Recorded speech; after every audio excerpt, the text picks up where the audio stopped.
नमस्कार दोस्तों, स्वागत है आपका अपना यूट्यूब चैनल टुडे एग्जाम पर। दोस्तों आज है आपका 31 जनवरी 2023 और आज आपका एसएससी जीडी का एग्जाम था। फोर्थ शिफ्ट का भी एग्जाम समाप्त हो चुका है। फोर्थ शिफ्ट के एग्जाम में जीके और हिंदी के सेक्शन से जो भी प्रश्न पूछे गए सभी 100% ओरिजिनल प्रश्नों के साथ उपलब्ध हो गया हूं।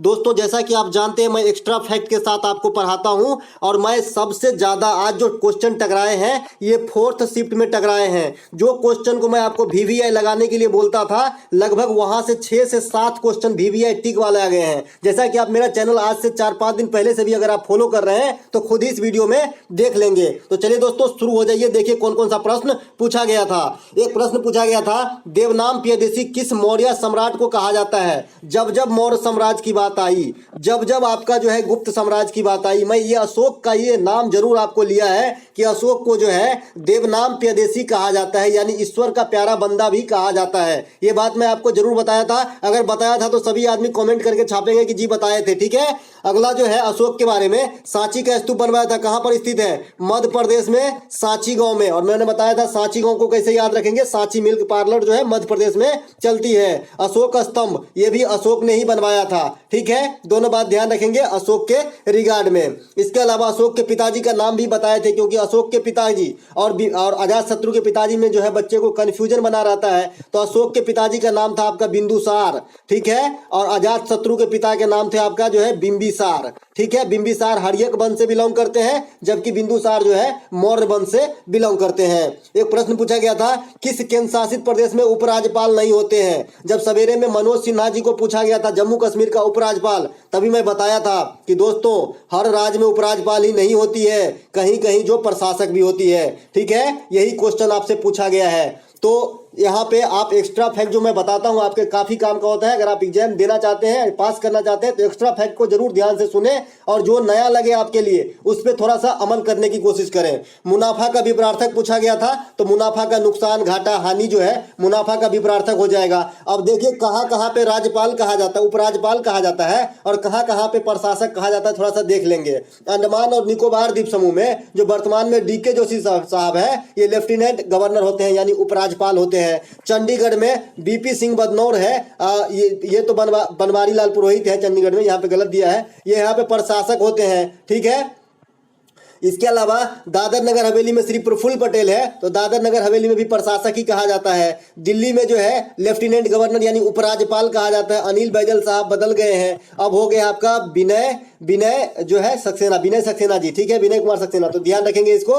इसके अलावा जम्मू कश्मीर में मनोज सिन्हा साहब है, जो आज फर्स्ट शिफ्ट में पूछा गया था, और ये लेफ्टिनेंट गवर्नर की पोस्ट होती है जम्मू कश्मीर में। ठीक है, इसी प्रकार से लद्दाख में भी जो है आपका लेफ्टिनेंट गवर्नर का ही पोस्ट होता है। राधा कृष्ण माथुर साहब बने हुए हैं। लक्षद्वीप में श्री प्रफुल्ल पटेल है अतिरिक्त प्रभार में, और यहाँ भी प्रशासक कहा जाता है। और पुदुचेरी में जो है ये आपका लेफ्टिनेंट गवर्नर होता है। ठीक है, ध्यान रखेंगे। इसके अलावा मैंने केंद्र शासित प्रदेश में क्या बताया था कि दिल्ली और पुदुचेरी यही दो ऐसा केंद्र शासित प्रदेश है 8 में जहां पर CM की पोस्ट होती है। बाद बाकी कहीं पर CM की पोस्ट नहीं है, प्रशासक या उपराज्यपाल ही वहां के शासन चलाते हैं। ठीक है, चलते हैं आगे। अगला प्रश्न पूछा गया था मेरे दोस्त, वर्ष 2022 में कनाडा का उच्चायुक्त किसे नियुक्त किया गया? अच्छा क्वेश्चन लगा मुझे और मैंने इस पे आज तक कभी जिक्र नहीं किया था। जो नहीं बताया हूं नहीं बोलूंगा कि बताया हूं मेरे भाई, जो बताया हूं उतना ही बोलूंगा कि ये बताया हूं। ठीक है, 2022 में कनाडा का भारत में उच्चायुक्त किसे नियुक्त किया गया था? तो ये संजय कुमार वर्मा जो है 2022 के अंदर भारत में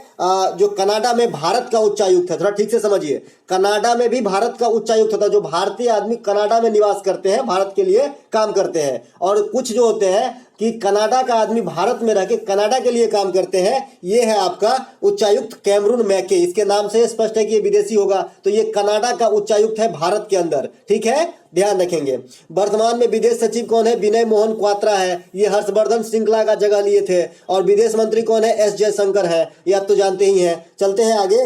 अगला एक प्रश्न जो है मैंने यहाँ पे रखा हूँ, अंतर्राष्ट्रीय शांति की बात आ गई है, सुरक्षा की बात आ गई है, अंतर्राष्ट्रीय जो है आपका जो आपका अंतर्राष्ट्रीय ऊंचाई वगैरह तो अंतर्राष्ट्रीय सुरक्षा वगैरह के लिए होते हैं। तो इसके जो आर्टिकल है ये हमारे संविधान में आर्टिकल 51 में बात कही गई है, अंतर्राष्ट्रीय शांति और सुरक्षा को बढ़ावा देना, आर्टिकल 51। आप कहेगा कि मौलिक कर्तव्य कहाँ है भाई, तो 51 के क में है मौलिक कर्तव्य मेरे भाई, ठीक है। 51 में जो है अंतर्राष्ट्रीय शांति और सुरक्षा को बढ़ावा देना है। भौगोलिक दृष्टिकोण से भारत का सबसे छोटा राज्य, सब दिन कहता रहा मेरे भाई कि गोवा से आपको 4 से 5 क्वेश्चन फॉर्म में पूछे जाते हैं, जैसे सबसे छोटा राज्य, सबसे छोटा तटीय सीमा रेखा वाला राज्य, इसके बाद सबसे जो है मतलब लिटरेसी में तीसरा सबसे मतलब अधिक लिटरेसी वाला राज्य, इसके बाद सिंगो फेस्टिवल, कोंकणी भाषा, प्रमोद सावंत को, ये सब जो है गोवा से पूछे जाने वाली टॉपिक है, ठीक है। मैंने सब पहले ही डिस्कस कर लिया है। तो भौगोलिक दृष्टिकोण से गोवा जो है सबसे छोटा जो है क्षेत्रफल के हिसाब से भारत में स्टेट है, ठीक है। गोवा को जो है 1961 में पुर्तगालियों से आजाद करवाया गया था और सबसे पहले 1510 ईस्वी में गोवा को जो है अपने अधिकार में ले लिए थे पुर्तगाली, जैसा कि आप जानते हैं। इसके बाद जो सबसे बड़ा राज्य है क्षेत्रफल के हिसाब से ये आपका राजस्थान है, ठीक है। इसके अलावा जनसंख्या के हिसाब से सबसे बड़ा राज्य तो ये आपका उत्तर प्रदेश है। इसके बाद सबसे लंबी तटरेखा वाला राज्य तो ये आपका गुजरात है। सबसे छोटी तटरेखा वाला राज्य तो ये भी आपका गोवा है। सबसे अधिक वन की उपस्थिति वाला राज्य तो मध्य प्रदेश है। और सबसे अधिक जनजातीय समुदाय वाला लोग तो ये भी आपका मध्य प्रदेश में है। यहाँ पे सबसे अधिक जो है जनजातीय समुदाय के लोग निवास करते हैं। सबसे कम वन वाला राज्य है आपका हरियाणा और सबसे कम लिंगानुपात भी हरियाणा का है। दोनों बात एक साथ याद रखें तो ज्यादा बेटर है। इसके अलावा इनमें से कौन सा शब्द हाथी का पर्यायवाची नहीं है पूछा गया था, तो गज, मतंग, मदकल, कुंजर ये सब हाथी का जो है पर्यायवाची होता है। कुंभी भी होता है हाथी का पर्यायवाची। इसके अलावा जो एक ऑप्शन में रहा होगा वो राइट आंसर आपका करके आना था। प्रश्न पूछा गया था प्रथम पंचवर्षीय योजना किस पर बल दिया गया था। सब दिन बताते हैं भाई उद्देश्य कुछ और होता है लेकिन बल किस पे दिया गया है ये चीज अलग है पंचवर्षीय योजना के रिगार्ड में। तो इसमें कृषि पर जो है बल दिया गया था। योजना अवधि की बात करें तो 1951 से 56 प्रथम पंचवर्षीय योजना का अवधि था। इसके अलावा हैराट डोमर के मॉडल पर आधारित थे और ये योजना जो है आपका सफल रहा था, लक्ष्य से ज्यादा की प्राप्ति हो गई थी। दूसरा पंचवर्षीय योजना 1961 से 66 इसका अवधि था, पीसी महालनोबिस के मॉडल पर आधारित था और इसमें जो है भारी उद्योग को बढ़ावा दिया गया था। इसमें दुर्गापुर, राउरकेला और भिलाई ये 3 जगह जो है बड़ी बड़ी फैक्ट्री लगाई गई। तो दुर्गापुर जो है ब्रिटेन के सहयोग से, राउरकेला जर्मनी के सहयोग से और भिलाई जो है रूस के सहयोग से लगाया गया था। उस समय के मध्य प्रदेश, वर्तमान में भिलाई जो है छत्तीसगढ़ के अंदर है। जो रेल के पटरी वगैरह भी भिलाई से बन के आते हैं। अगला एक प्रश्न है भारत में कितने मौलिक कर्तव्य जोड़ा गया था। देखिए क्वेश्चन जो है उस समय से पूछा जा रहा है कि जब मौलिक कर्तव्य को ऐड किया गया तो कितने प्रकार का किया गया। सब दिन बताते हैं बाइफरकेट करके कि भाई जब जोड़ा गया ना तब 10 प्रकार के। और 2002 में जब 86वां संविधान संशोधन होता है तो एक और मौलिक कर्तव्य आता है। एक और मौलिक कर्तव्य कौन होता है कि 6 से 14 वर्ष तक के बच्चों को निःशुल्क शिक्षा दिलाना कर्तव्य है पेरेंट्स का। तो ये जो है आपका 11वां मौलिक कर्तव्य है। तो ये कब जुड़ा था 2002 के अंदर। तो ये जो है आपका 11 तब बना तो पहले 10 को होगा तो 10 को आंसर राइट आंसर करके आना था, ठीक है। मौलिक कर्तव्य मूल संविधान का भाग नहीं था। 42वां संविधान संशोधन 1976 के द्वारा जोड़ा गया था। यह कौन सी समिति थी तो यह स्वर्ण सिंह समिति की अनुशंसा पे लगाया गया था। इसके बाद 10 प्रकार के मौलिक कर्तव्य लगाए गए थे। मौलिक कर्तव्य किस देश के संविधान से लिया गया है तो मौलिक कर्तव्य आपका जो है रूस के संविधान से लिया गया है। वर्तमान में मौलिक कर्तव्य को कहां रखा गया है तो आर्टिकल 51 के ए में तथा भाग 4A में रखा गया है। मौलिक अधिकार जो है वो यूएसए के संविधान से लिया गया है, उसे भाग 3 में रखा गया है जो 12 से लेकर 35 तक के आर्टिकल के बीच में वर्णित है। इसके अलावा मौलिक जो अधिकार है वो 6 ही बचा है। संपत्ति के अधिकार 7वां था लेकिन इसे हटा दिया गया था 44वां संविधान संशोधन 1978 के द्वारा। ये क्वेश्चन देखना आगामी शिफ्ट में छपेगा कि संपत्ति के अधिकार को मौलिक अधिकार से कब हटाया गया। याद कर लो, गांठ बांध लो, VVI लगा लो, ठीक है, आने वाले शिफ्ट के लिए। अगला एक प्रश्न पूछा गया था अलार जनजाति कहां पाई जाती है। देखिए दोस्तों अल्रा जनजाति जो है ना ये आपका केरल में पाया जाता है। अल्रा हो गया, मोपला हो गया, नायर हो गया और कौन सा है मोपला, ये इरवान हो गया, इरवान, ठीक है। तो ये सब जो है आपका कहाँ पाया जाता है, इरुला भी हो जाएगा। तो ये सब कहाँ पाया जाता है तो आपका जो है केरल के अंदर पाया जाता है। इसके अलावा केरल की आगे है बात तो कर लेते हैं। केरल जो है लिटरेसी रेट में सबसे ऊपर है, लिंगानुपात में सबसे ऊपर है। इसके बाद जो है सबसे कम शिशु मृत्यु दर है। ये भी क्वेश्चन रख लीजिएगा, सबसे कम शिशु मृत्यु दर 2011 जनगणना के अनुसार किस राज्य का है तो केरल का है, ठीक है।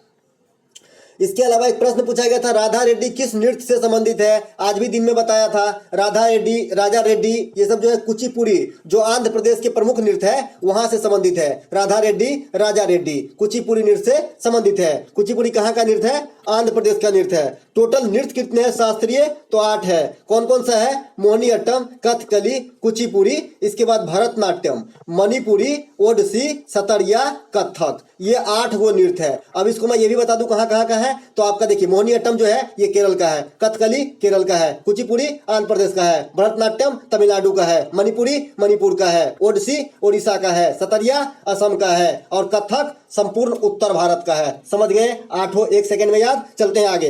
यामिनी, कोई बच्चा बोल रहा है कि यामिनी कृष्णमूर्ति को पूछा गया था कि कौन से नृत्य से संबंधित है। तो भाई यामिनी कृष्णमूर्ति भी पूछा जाएगा तो जो बच्चे हमसे जुड़े छोड़ के आएगा। सब दिन बताते हैं यामिनी कृष्णमूर्ति, रुक्मिणी देवी अरुंडेल है ना, कल्याण कुट्टी अम्मा, ये सब टी बाला सरस्वती, ये सब आपका भरतनाट्यम से संबंधित है। ठीक है, भरतनाट्यम। भरतनाट्यम कहाँ का है अभी बताया था, आप लोग कमेंट करके बताइएगा। सोनल मानसिंह, संयुक्ता पनिगिरी, ये ओडिसी से संबंधित है। ठीक है, ये सब बात ध्यान रखेंगे। इसके अलावा एक प्रश्न पूछा गया था आपके हिंदी में, ऊंट किस करवट बैठेगा मुहावरा का सही अर्थ। देखिए ऊंट किस करवट बैठेगा मुहावरा का सही अर्थ क्या होता है, जब कंपटीशन बहुत हाई होती है और एक बार जीतने का आसार इस पक्ष को होता है और एक बार जीतने का आसार इस पक्ष को होता है, तो कोई भी जज नहीं कर पाता है कि भाई कौन जीतेगा कौन हारेगा। तो उस समय कहा जाता है ऊंट किस करवट बैठेगा क्या पता, यानी परिणाम कुछ भी हो सकता है। ठीक है, तो इस प्रकार का सेंस आता है ना। बाद बाकी हिंदी में तो आप हमसे ज्यादा बेटर जानते ही हैं। अगला प्रश्न है, नागालैंड का वर्तमान मुख्यमंत्री कौन है? नहीं दोस्तों, ये पिछले शिफ्ट में पूछा गया था, यही इस वीडियो का लास्ट प्रश्न था जो भी चौथे शिफ्ट में क्वेश्चन आए,